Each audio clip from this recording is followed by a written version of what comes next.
Alright, welcome back to the second episode in how to make a story game on Roblox. And in today's video, we are going to be looking at how to start coding our story in the story place, which we just created. So we need to actually go into the Roblox studio for the story place. So how do we do that? Well, if we go to our lobby game here, we click on view and we click on the asset manager, you'll see that we have our story place listed. All you need to do is double click on that and it will load it up. So here we are in the story place. I'm just going to close the asset manager.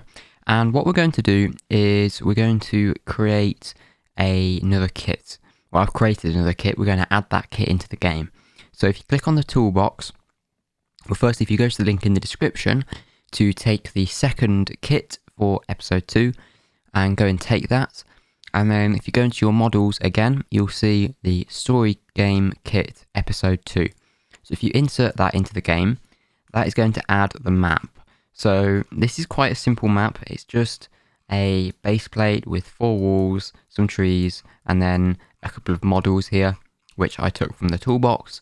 So if you wanted to add any more models, you can go ahead and do that by going to the toolbox, clicking on the marketplace, and searching for whatever models you want. But what we're going to do here is just ungroup all of these models and put them in the right places. So if we right click here and select ungroup on this model, it then brings up a load of other models here. So we're going to take the ungroup in replicated storage and drag it into replicated storage there. And same for server storage here, same for starter GUI. I'm going to leave the ungroup in workspace in the workspace. Then we're going to select them all by holding down Control or Command. I'm going to right click and select ungroup. Okay, and that's put everything we need for this game into the map. Now I'm going to go and select the other base plate, the grey one here, and just delete it. So now we have a game world. Okay, we have our map, we have our spawn locations, etc. So what I'm going to do here is I'm going to firstly walk you through everything that we've just added into the game. So we've added the map, obviously, which is quite a few models here. We've got the camp, we've got the cave over here, we've got the outer wall, we've got the spawn, which is invisible over here, and we've got some trees. We've then got a deer that's over here. There you go. That doesn't do anything at the moment. And we also have a rain part, and this is an invisible part above the map. And it's got a particle emitter inside of it. So when this particle emitter is enabled, it will make rain start falling down. So I'm going to turn that off for now in the properties panel. And I'm going to show you the GUIs here. So we've got 2 GUIs. We've got a status bar, which is a text label, and it's got a local script inside of it. And you can see it's got no text, but when it does have text, it will appear on the screen. So the local script that we've got inside of here is listening out for a value called status in the replicated storage. And when that value changes, it will update the text of the text label to be whatever this value is set to. So that way, in our server script, which controls the story, which we're going to create in this episode, it will update this status value and that will appear on the screen for all players. So that's why we've got the replicated storage status value, and we've also got a picnic basket here as well, which is in the server storage. Now, in our server script, we will make this, we'll parent this to the workspace at a specific point, and then the basket will be available to be picked up. But for now, we want it to be in server storage. Although, one thing you might want to just double check is make sure when you drag it into the workspace, it is near the camp, because this is where it's going to spawn. Otherwise, it might be somewhere else and it might spawn off the map. So I'm going to put that back into server storage there. Okay, so let's create our server script. So what we need to do is click on server script service and insert a script. This is going to control the story game, kind of like the arc of the story and what happens. So let's firstly create a variable for that status bar. So we can say local status equals game.replicated storage : wait for child status, like that.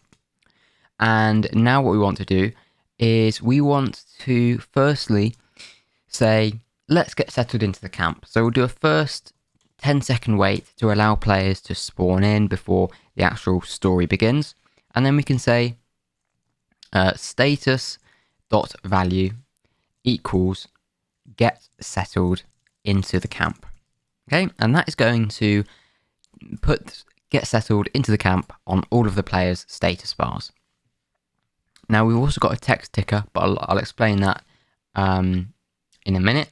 But what we're going to need to do is we're going to need to fire a remote event to make that work. So the way that this text ticker works is it's a bit like the status bar in that it's got text in it, there you go, in a frame which is currently set to invisible. But inside this text ticker, you can see we have got some code which is firstly going to get the thumbnail, get the headshot picture of a specific player to be the narrator. Now that's currently set to my user ID. You can change this to your own user ID if you want, and to find that you can go to your Roblox profile, and in the URL there will be a set of numbers. That's your user ID. So if you were to put your user ID in here to replace mine, for example, which is 1494369, which is my ID, then it would change the picture to you. And then it just updates the player image here to that content. But we have a remote event set up here called send text. And when we fire this from the server to the client, then we're going to pick it up with the text that we send. We're going to make this GUI appear. We're going to make it visible, and we're going to loop through that text and update the ticker. So for every single letter, we're going to update the text each time to be the first letter, then the second one, then the third one, then the fourth one, then the fifth. So you get that nice typewriter effect. But we need to set up this remote event. It's not actually in our game yet. I didn't include it in the kit because I wanted to show you how we create them. So if we go into the replicated storage, click on the plus and select remote event, that will insert it into the game. All we now need to do is rename it in the properties window to be send text. So we now have that connection between the server and the client because we now have the ability to fire this remote event with some text to all players in the game, and it will appear on their screens. So let's go back to the server script, and now we can say game dot, in fact, let's create a variable for this. We can say local send text equals game dot replicated storage wait for child send text, like this. And now we can say send text colon fire all clients. This just means let's ping all clients in the game with this remote event. So this event on the client fires for all players. And inside of here, because we passed an argument of text, we can supply a string with some text, and any text here will appear on the screen. That's what gets sent to the client. So you can write whatever you want.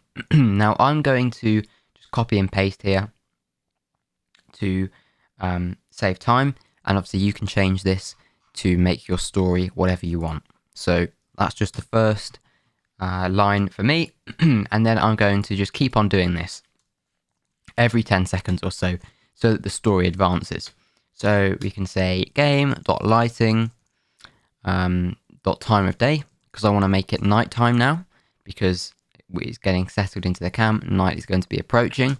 So I can set this to, let's say, 18.30, so around 6:30 p.m.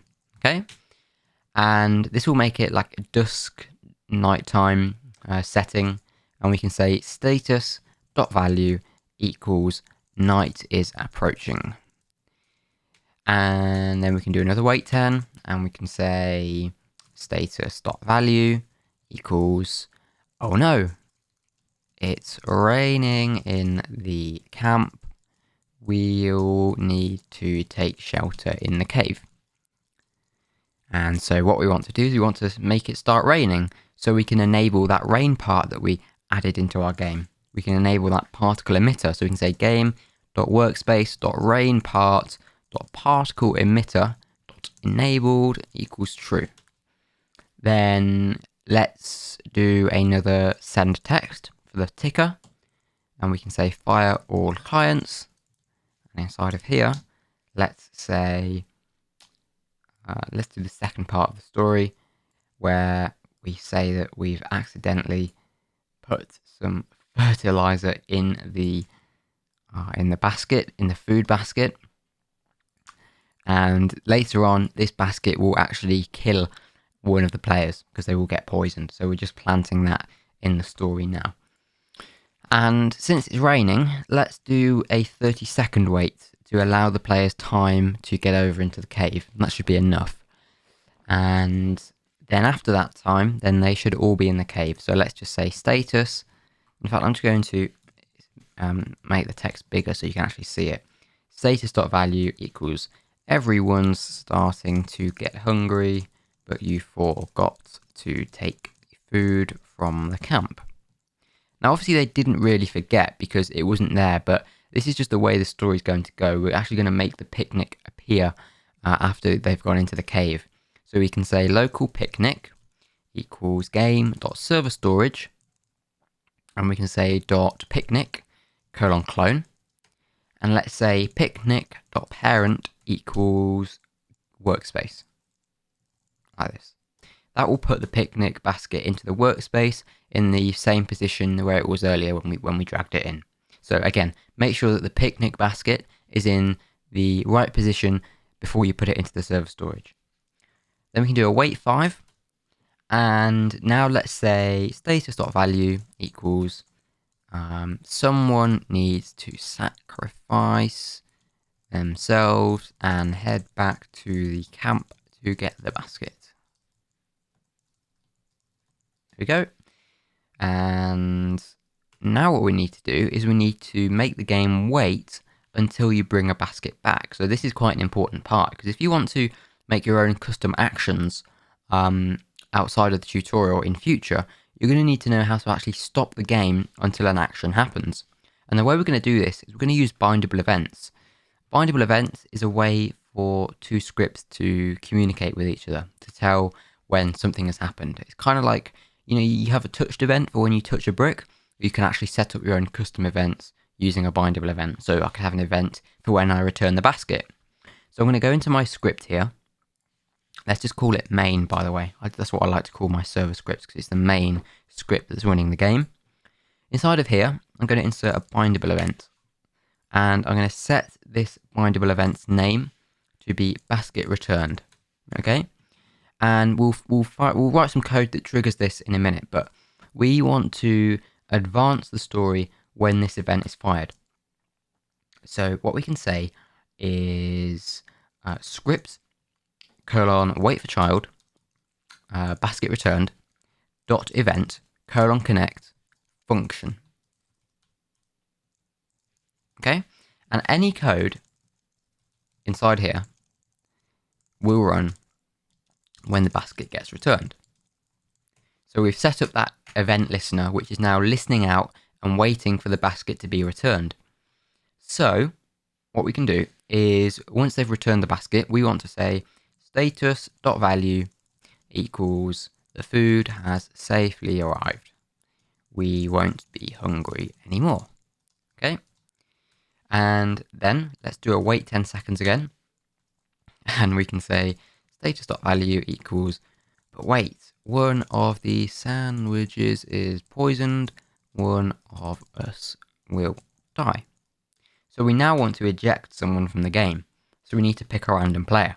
So we can say local random player equals game.players : get players.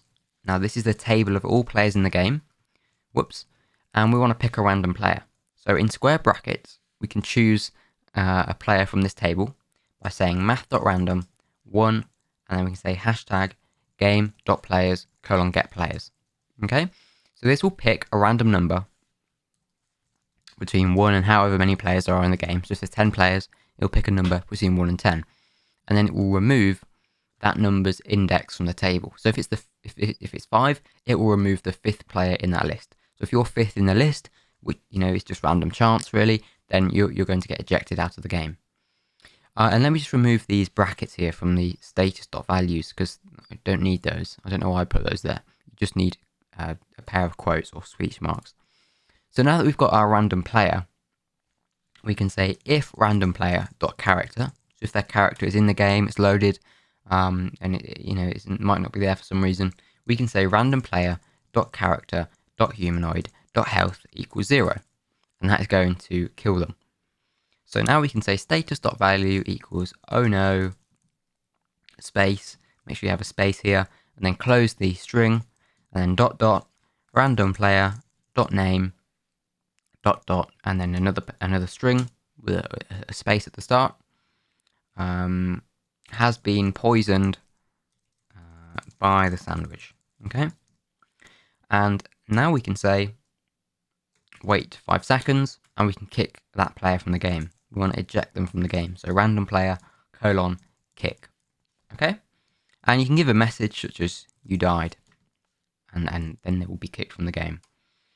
And then we can say status value equals we'll have to carry on without them.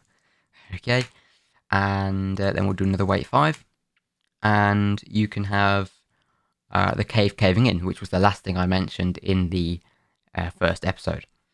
So we can say, and we need to make another bindable event for this. So we can say insert a bindable event here.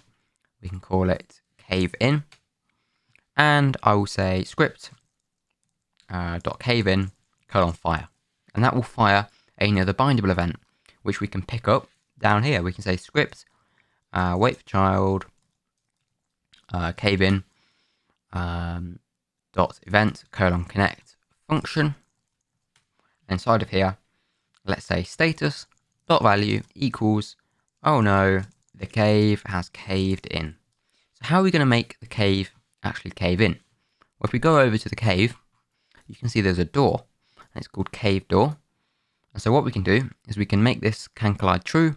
We can change its color, change its transparency, etc. So it looks like the cave is actually caved in. So if we go back to our script here, our main script, we can say game.workspace.cave entry.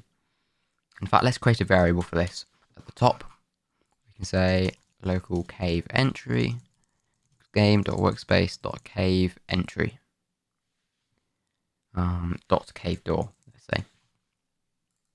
Okay, and go down here, and we'll say cave entry. In fact, we'll call the variable cave door, because that's the actual part that we're going to change. Cave door dot can collide equals true. Cave door dot transparency equals 0. Cave door dot brick color equals brick color dot new. Medium stone grey, because that's the color of the other parts. Make sure you have a capital M for medium, but stone and grey are lowercase. And cave door dot material equals enum dot material dot slate. Okay, so now we just need to fire the basket returned event. So how are we going to do that? Well, it's very simple. All we need to do is need to reference the same bindable event in this script inside of the cave door, because when the player comes back holding the basket, then they're going to walk through this door. So we can log it, and we can actually see if that player has a basket. If they do, then let's fire the event. So inside of this cave door, you will see we have a script. And I'm just going to explain this script to you. And it's saying script.parent, which is the cave door part, saying when this has been touched, we're going to connect this function. So we're going to run this function. Any code inside of here will run when the door is touched. And hit is going to be the thing, or the player, which hopefully has got the basket in its hand. So you're going to need to have the basket in your hand, in your player, when you go through the door, in your character. So if this is their player's right hand, let's say, then hit will be, so if your right hand touches this, then it's going to look inside the right hand and see if there's a basket called picnic in there. And if there isn't, then it will go one step up. So it will go to your character model, because your right hand is inside your character's model. And then it will look in that model and say, is there a picnic basket inside this model? And there is.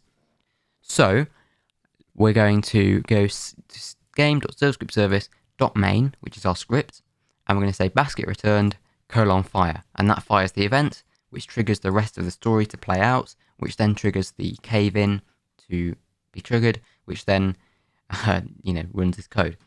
So that should be everything we need to get started. So, to get started with a story game, one last thing actually, let's just delete this spawn location, which was in the game on our first base plate, which we don't need anymore. Otherwise, we won't spawn in the game. We'll spawn outside of it. We want to spawn over here because we've got our spawn model. Anyway, let's go and check out the game. So we're just going to wait for 10 seconds. Let's open up the output window as well.